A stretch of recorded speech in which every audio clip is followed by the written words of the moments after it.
9 इस अदद की पहचान।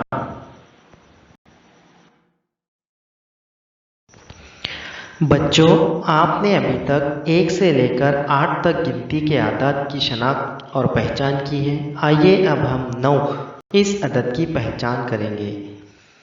यहाँ पर आपको कुछ टोपियाँ नज़र आ रही हैं। आइए हम इनको गिनते हैं। 1, 2, 3, 4, 5, 6, 7, 8। हमारे पास कुल मिलाकर 8 टोपियाँ हैं।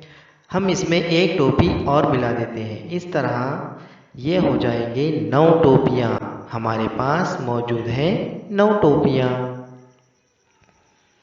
इसी तरह एक रस्सी पर चिड़ियाँ आकर बैठती हैं। आइए हम इन चिड़ियों की तादाद गिनेंगे। 1, 2, 3, 4, 5, 6, 7, 8।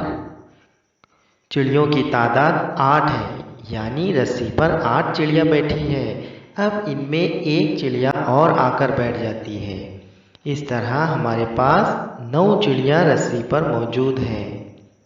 यानी 8 में 1 मिलाए तो हमारे पास हासिल होगा 9, यानी 8 और 1 9।